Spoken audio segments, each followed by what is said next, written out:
Quiet, please. Quiet, please.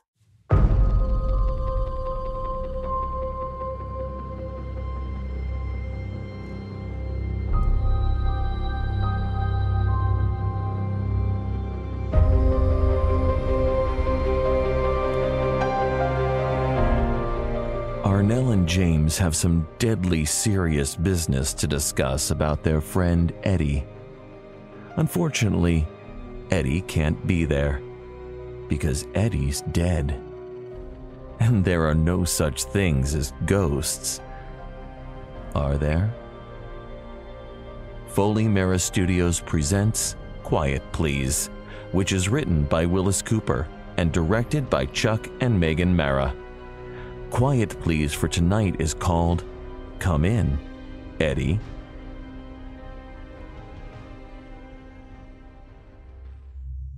Do you believe in ghosts? Haunted houses? Then I've got a story for you. We were sitting in the living room alongside the fireplace, Jim Paxton and me, just sitting there and talking with him, having the occasional nip out of a bottle, just sitting there and looking at the fire. Never thought I might run into Jim on 39th. And he said, "How about driving out to the country to your place, huh?" That's what we were talking about this night in the rain. It was 12:30. We were all alone in the house. How long you been here, Arnelle? Where? Here, in Eddie's house. This is my house. It is now. So don't forget it. No. You feel funny living here? No. I would. Yeah, I suppose you would. Eddie ever come around? You kidding? No. Does he? Well, how could he? Yeah. He liked the house pretty well. Yeah. If he came around now, he wouldn't recognize it. I couldn't see what you've done with it. It was so dark once we come in. I'll show you in the morning. Good. Well, that fire feels good. Yes. Where you been all this time, James? Different places. You stayed right here, though, huh? Here and in New York. I think maybe Carl and I will move out here, though, permanently in the spring. Not for me. Nobody asking. Hey, Arnelle. Yeah. You got much left? What do you mean, much? Well, I mean, besides the house. Why? Well, we got some. Why? Are you broke? Pretty near. You still got your card? Union card? Sure. Well? What do you mean, well? If I'm going to play piano, I'm going to do it for fun. What am I supposed to do? I thought you'd have an idea. Well, I gave you an idea. Yeah. That Eddie's piano? That's my piano. The one Eddie had, I mean. Yes. I haven't touched a keyboard in years. Okay. I guess Eddie wouldn't mind if I play his piano, huh? Lay off that Eddie stuff, will you? Remember that thing we used to play? That E minor symphony thing?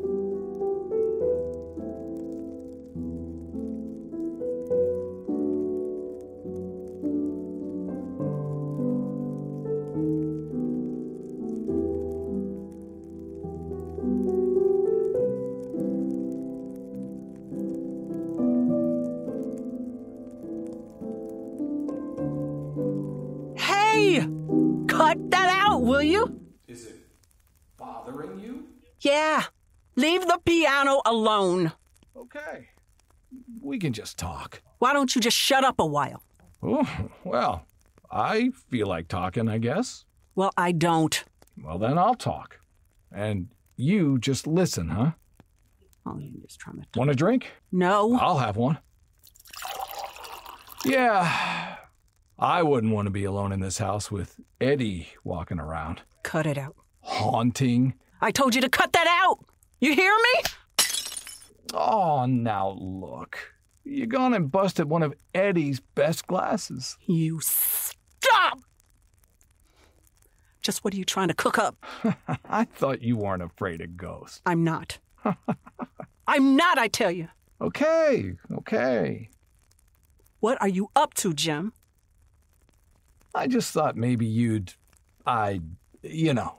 get your mind on Eddie for a little while. Why? Well, I'll tell you, Arnelle. I gotta have some dough. Oh, I get it. Good. And the answer's no. I mean, I gotta have it, Arnelle. Listen, you got the big half when we murdered Eddie? Nah, don't take it so big, Arnelle. There's nobody here but you and me. What was that? The ashtray fell off the piano onto the keys. What's the matter?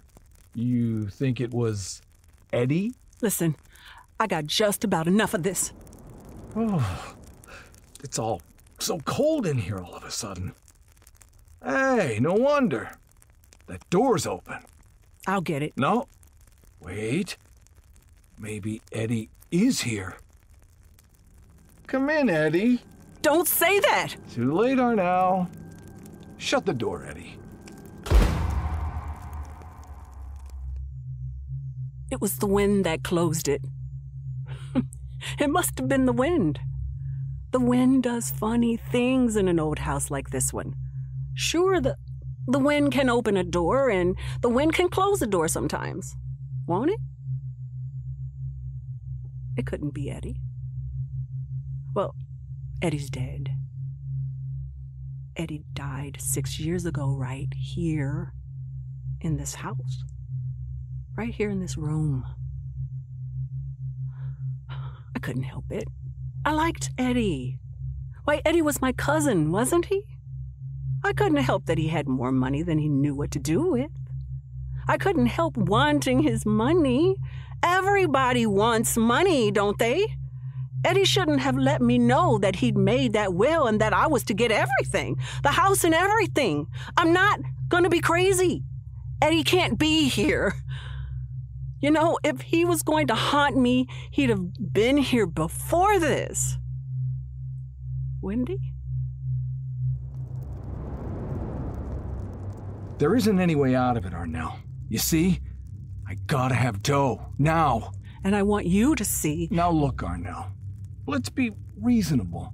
You let me have this dough and I'll run away and I won't come back. How do I know you won't? Well, simply, you don't. But see, you haven't gotten the alternative. I won't do it. What do I do to her in this state? Who? Murder her? Stop talking that way. Hang her? Oh, I know. Burn her. You'll find out, too, if you try to squeal on me. You had just as much to do with it as I did. Hey, that's right. So I did. So don't try anything. Oh, Arnelle, don't be so dumb. That's the trouble with you. You're always so dumb. What? Listen, who thought of knocking Eddie off in the first place? You did. Right. And who figured out a way to do it so nobody would ever even suspect he was murdered? You did. Well then, jerk. You don't think I haven't got a way out on this thing?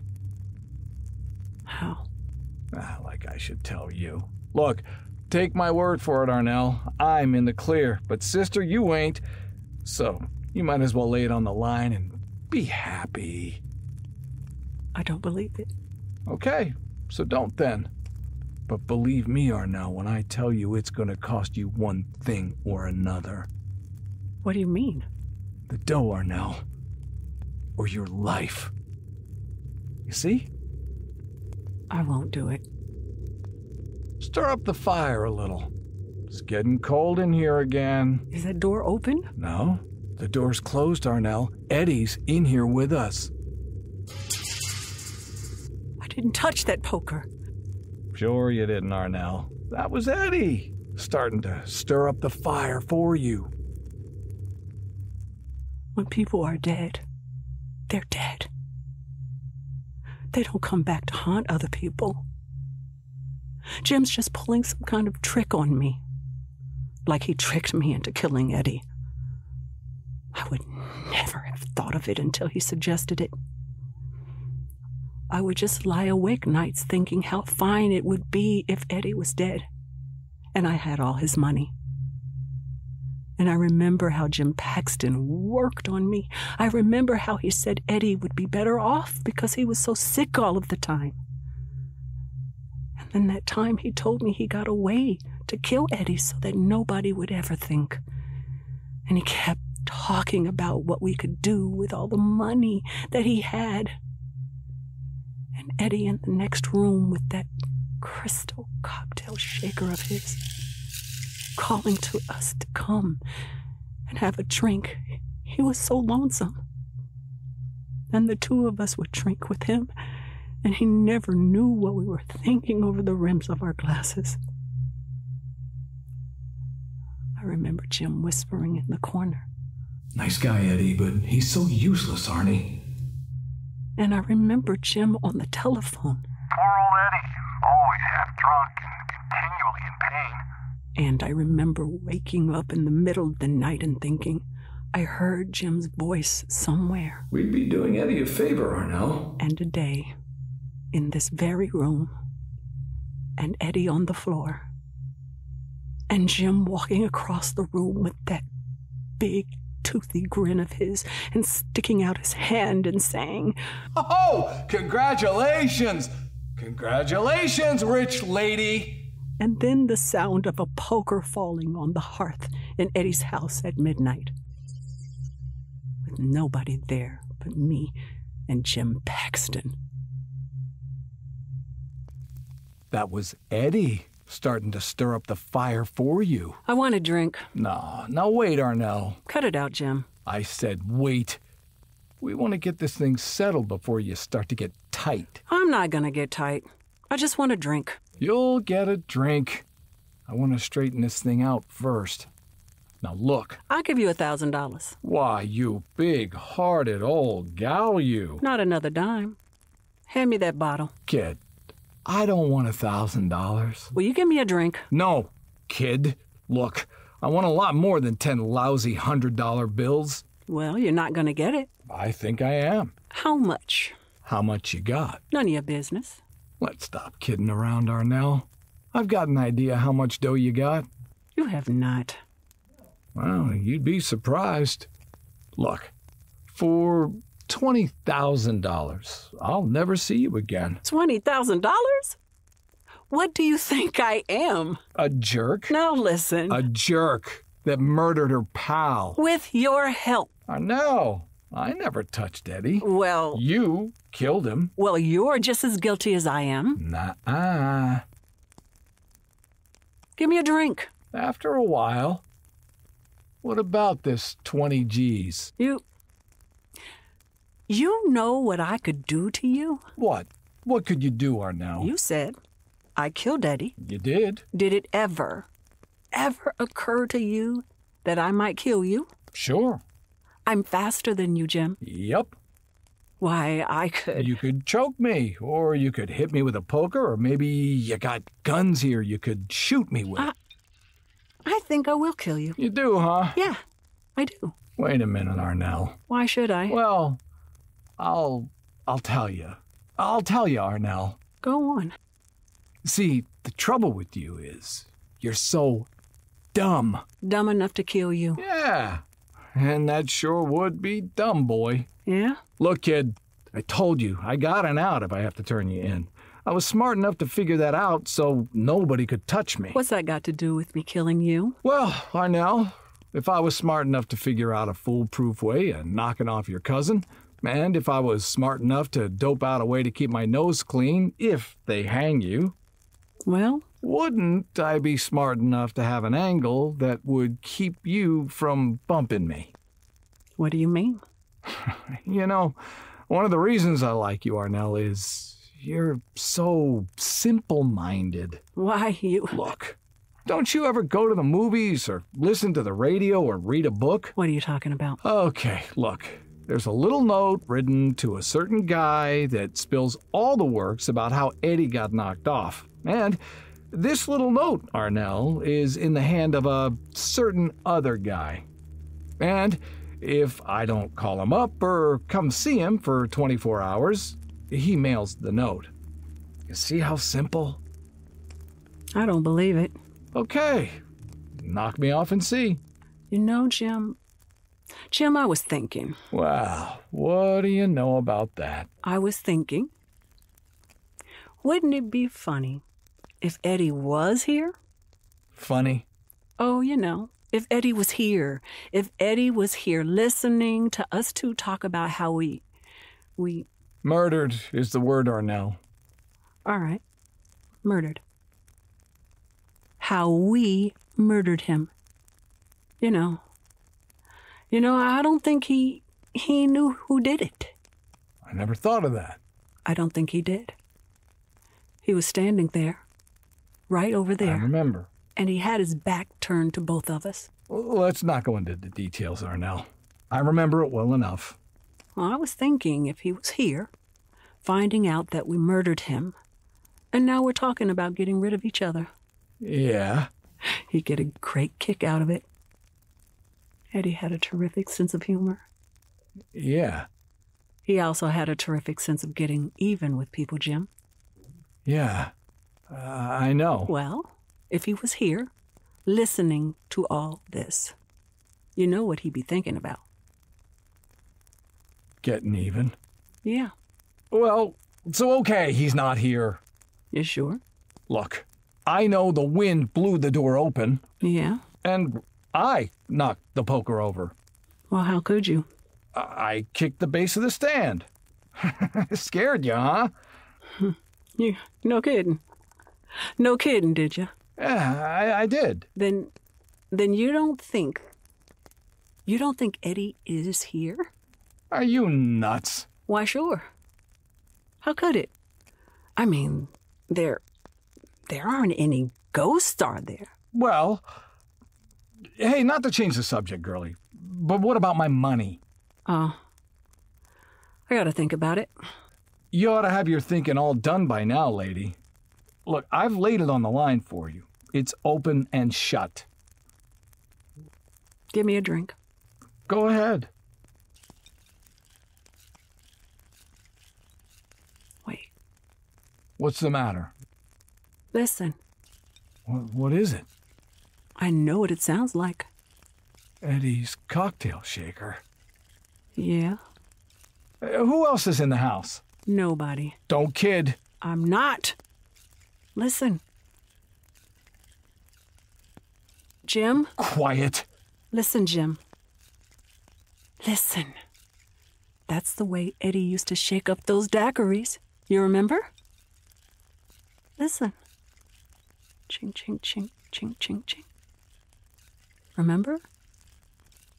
Eddie, always in the library making a drink. Maybe he heard you asking for one. Cut it out. Go see what that noise is. Not me. It's in your library. Jim. Maybe it is, Eddie. Go see. No. Listen, if you're pulling a gag on me... Jim, I'm not. I'm telling you. Where is that cocktail shaker of his? In the library. I put it in there the other day. Why don't you go see what that noise is? No. All right, well, let's both go. Jim, I'm afraid. You know what we were talking about. About Eddie getting even. You're such a jerk. It's probably rats or something. Here, give me that poker. I'll go see. No. Get out of the way. Hey, Eddie. No. See? No, Jim. Hey, Eddie, bring us a drink. Cut it out. Look out. Come on, bring us a drink. Hey, Eddie. Come in, Eddie. Oh, what the? Where are the lights? Hey, turn on the lights. The lights! I'll get him. Eddie!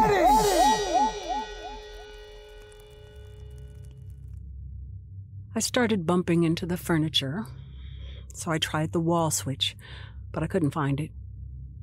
Then I felt someone grab me. And I heard Jim yelling. Eddie! Eddie! Why? And that cocktail shaker just clinking away the way Eddie used to shake. The way I always remembered. Then I heard a kind of struggle going on in the dark, and Jim sounded like somebody had him by the throat. and I fell over something and hit my head. The last thing I remember was the sound of the crashing glass.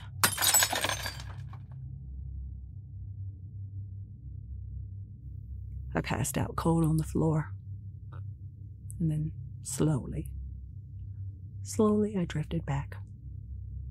The lights were still out, and I could smell the familiar smell of liquor. The daiquiri cocktails from the crystal shaker.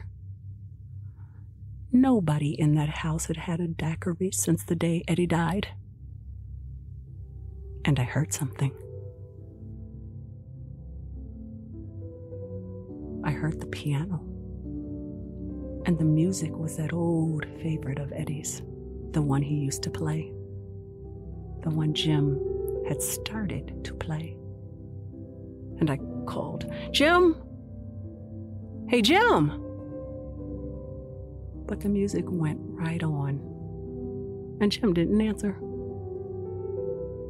And then the doorbell started to ring. And the music stopped. Then the lights went down, and a big fella in some kind of uniform stood in the door. Don't seem to be anybody. Oh, there you are. "Who are you?" State Police. "I'm glad to... Well, what do you want?" Who was that playing the piano when I rang the bell? I don't know. Well, get up off the floor. Where's the... Uh-oh. What? Where's Jim? Jim. Is this Jim here, lady? Where? Here. And I looked, and Jim was beside the fireplace. And he was dead. And beside him was the shattered remains of the crystal cocktail shaker that had been Eddie's. You do this, lady? Where did it come from? You do this? Who sent you here? Well, I'll tell you. Some guy called up and said there was murder being done here and we better get here quick, so... No, don't try any monkey business with me, lady. There's another officer right outside the door and he's got a Tommy gun and he's got a... Well, who is this? This fella who told you, officer. That I'm gonna find out. Stick your hands out, will you? That's it. I don't know who he was, but he just said, "This is Eddie speaking." And I said, "Eddie who?"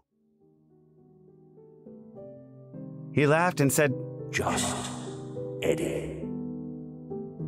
That's all I know.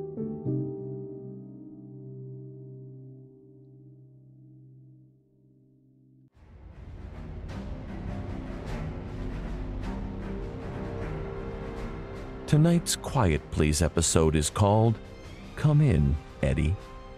It is written by Willis Cooper and directed by Chuck and Megan Mara.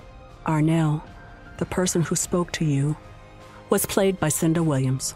And Jim Paxton was played by Andrew Heil. Jason Bogue was the police officer. This episode of Quiet Please was originally aired on December 1st, 1947 by the Mutual Broadcasting Company.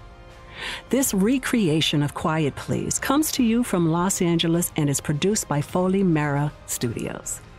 And so until next week at this time, I am quietly yours, Cinda Williams.